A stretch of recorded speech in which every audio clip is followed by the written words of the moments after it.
Hello दोस्तों, आप सभी का स्वागत है हमारे channel credible classes online tech में। तो दोस्तों, आज हम लोग भारतीय अर्थव्यवस्था का एक नया टॉपिक पढ़ेंगे जिसका नाम है आर्थिक क्रियाएं एवं अनार्थिक क्रियाएं।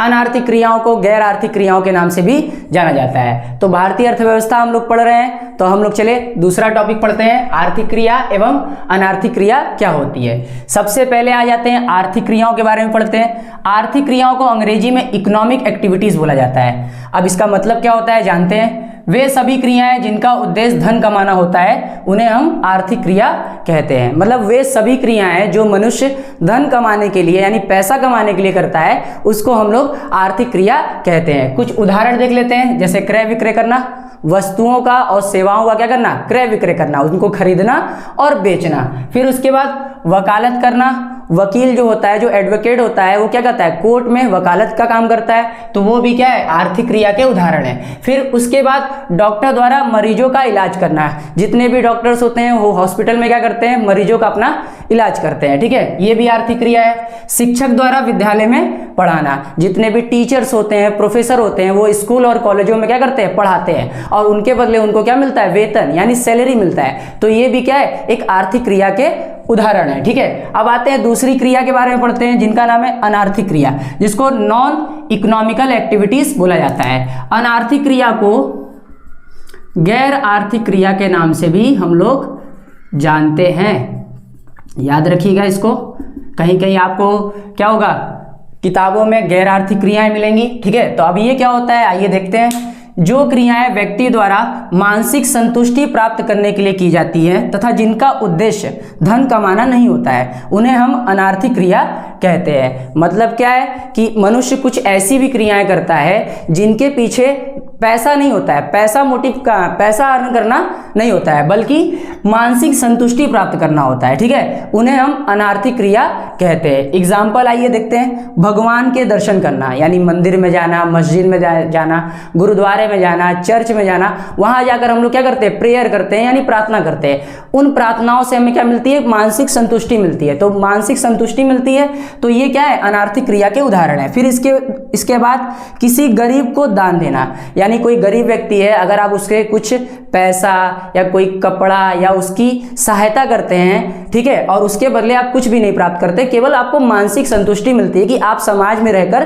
किसी गरीब की सहायता कर रहे हैं, तो ये भी एक अनार्थिक क्रिया का उदाहरण है। देश और समाज की सेवा करना, इसके बाद माँ द्वारा अपने बच्चों को दूध पिलाना, ठीक है, ये सब क्या है, अनार्थिक क्रियाओं के उदाहरण है। तो इसका तात्पर्य यह हुआ है इन दोनों क्रियाओं का कि आर्थिक क्रियाएं वे क्रियाएं होती हैं जो धन से संबंधित होती हैं, पैसे से संबंधित होती है। बहुत सारे व्यक्ति, ठीक है, व्यापार करते हैं, ठीक है, किसी रोजगार में है यानी जॉब करते हैं, पेशे में है यानी वकील हैं, डॉक्टर है, शिक्षक हैं, ठीक है, तो उनके द्वारा की जाने वाली क्रियाओं को आर्थिक क्रिया कहते हैं। और अनार्थिक क्रिया क्या होता है, अनार्थिक क्रिया के पीछे आपका जो मोटिव होता है वो धन कमाना नहीं होता है, बल्कि मानसिक संतुष्टि प्राप्त करना होता है, समाज की निःशुल्क सेवा करना होता है, उसको हम लोग क्या बोलते हैं, अनार्थिक क्रिया बोला जाता है, ठीक है। तो मनुष्य क्या है, बहुत सारी मानवीय क्रियाओं को करता है। इन्हीं मानवीय क्रियाओं को मैंने यहाँ पे दो भागों में बांटा है, क्योंकि मनुष्य जन्म से ही क्या है, जब पैदा होता है, जैसे ही वो जन्म लेता है, उसको क्या है, विभिन्न प्रकार की आवश्यकताओं का अनुभव होता है। उन आवश्यकताओं की पूर्ति के लिए क्या करता है, वो बहुत सारी क्रियाएं करता है। और कभी कभी ऐसा होता है कि एक ही समय में उसे कई आवश्यकताओं का अनुभव होता है, तो उन आवश्यकताओं की पूर्ति करने के लिए मनुष्य ढेर सारी क्रियाएं करता है। उनमें से आर्थिक क्रियाएं करता है, अनार्थिक क्रियाएं करता है, और इन दोनों क्रियाओं को कर क्या करता है, वो अपने शारीरिक और मानसिक संतुष्टि को क्या करता है, प्राप्त करने की कोशिश करता है। आइए इन मानवीय क्रियाओं को देख लेते हैं, इनमें अंतर क्या होता है, जैसे आर्थिक क्रिया और अनार्थिक क्रिया। यानी अर्थशास्त्र में और अर्थव्यवस्था में मानवीय क्रियाओं को दो भागों में बांटा गया है, ठीक है, एक है तुम्हारा आर्थिक क्रिया और एक है अनार्थिक क्रिया। तो पहला अंतर देखिए, यहां पे मैंने लिखा हुआ है धन, जिसको बोलते हैं मनी, और यहां पे लिखा हुआ है मानसिक शांति। यानी आर्थिक क्रियाएं धन कमाने के उद्देश्य से की जाती है, और जबकि अनार्थिक क्रियाएं मानसिक संतुष्टि प्राप्त करने के लिए या मानसिक शांति प्राप्त करने के लिए की जाती है। फिर आर्थिक क्रियाओं द्वारा हम अपनी आवश्यकताओं की संतुष्टि करते हैं, कुछ वस्तुओं और सेवाओं को प्राप्त करते हैं, ठीक है, प्राप्त करने के लिए विभिन्न प्रकार के हम कार्य करते हैं। उन कार्यों के माध्यम से हम क्या करते हैं, मुद्रा अर्जित करते हैं यानी पैसा कमाते हैं, ठीक है, और उन पैसे से क्या करते हैं, अपनी आवश्यकताओं की संतुष्टि करते हैं, ठीक है। फिर फिर अनार्थिक क्रियाओं से हमको जो होता है वो भावनाओं की हमारी संतुष्टि होती है, यानी हमारे जो इमोशंस होते हैं उनका क्या होता है, सेटिस्फेक्शन हमें मिलता है। जैसे हम लोग कभी क्या होते हैं, निराश होते हैं तो घर पर मोबाइल पर क्या करते हैं, एक अच्छा सा जो हमें सॉन्ग पसंद होता है वो सुनते हैं, ठीक है। बहुत ज़्यादा और क्या व्यक्ति टेंशन में होता है, परेशान होता है तो मंदिर चला जाता है, मस्जिद चला जाता है, जहाँ पर भगवान के पास बैठ कर वो क्या करता है, थोड़ी देर प्रार्थना करता है। उन प्रार्थनाओं से उसको क्या मिलती है, भावनात्मक संतुष्टि मिलती है। तो अनार्थिक क्रियाओं द्वारा हम अपने क्या करते हैं, भावनाओं को क्या करते हैं, संतुष्ट करने का काम करते हैं। फिर इसके बाद दूसरा आता है मापदंड, ठीक है। आर्थिक क्रियाओं को किसमें मापा जाता है, मुद्रा में। जैसे आप कोई भी काम करते हैं, ठीक है, उस काम के बदले जो भी आप पैसा कमाते हैं वही पैसा ही आपकी क्या है, आर्थिक क्रियाओं का मापदंड होता है, ठीक है। जबकि अनार्थिक क्रियाओं का मापदंड मुद्रा नहीं होता है, क्योंकि अनार्थिक क्रियाओं को हम लोग क्या कर सकते हैं, माप नहीं सकते, मेजरमेंट नहीं कर सकते, ठीक है। आगे इसके बाद आर्थिक क्रियाओं में व्यापार आता है, वस्तुओं का क्रय विक्रय करना व्यापार कहलाता है, यानी लाभ कमाने के उद्देश्य से, धन कमाने के उद्देश्य से जब हम किसी वस्तु या सेवा को बेचते हैं या खरीदते हैं उसको व्यापार बोलते हैं।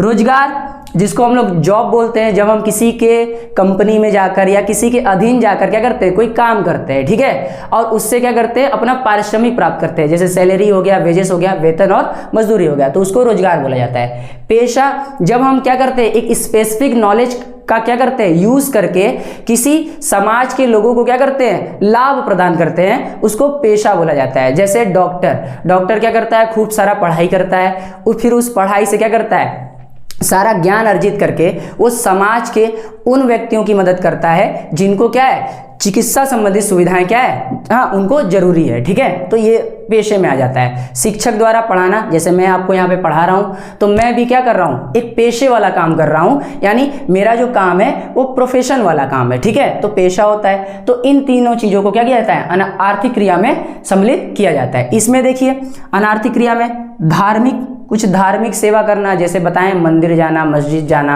गुरुद्वारा जाना, चर्च जाना, अपने धर्म का प्रचार करना, ठीक है, ये सब क्या है, धार्मिक क्रियाएं। धार्मिक क्रियाओं को ही अनार्थिक क्रियाओं में सम्मिलित किया जाता है, अनार्थिक क्रियाओं में, ठीक है। फिर सामाजिक सेवा करना, ठीक है, समाज की सेवा करना, गरीबों को दान देना, ठीक है, ब्राह्मणों को दान देना, और भी तमाम प्रकार के जो समाज में काम होते हैं उनको करना निःशुल्क रूप से, वो क्या होते हैं, अनार्थिक क्रिया में आते हैं। स्नेह की भावना रखना, ठीक है, अपने माता पिता से प्रेम करना, अपने दोस्तों से प्रेम करना, उनके साथ खेलना कूदना, पढ़ना लिखना, ये सब क्या है, स्नेह की भावना हमारी होती है, ये सब अनार्थिक क्रिया में आती हैं। फिर देशभक्ति, ठीक है, देश की अपनी सेवा करना, देश के प्रति अपने जान निछावर करने के लिए तैयार रहना, ठीक है, राष्ट्रगान का सम्मान करना, वंदे मातरम गीत गाना स्कूलों में, ठीक है, ये सब क्या है, अनार्थिक क्रिया के उदाहरण है। दया की भावना रखना, किसी दूसरे के प्रति दया की भावना रखना, चाहे वो मनुष्य हो चाहे जानवर हो, तो ये क्या है, अनार्थिक क्रिया के उदाहरण है, ठीक है।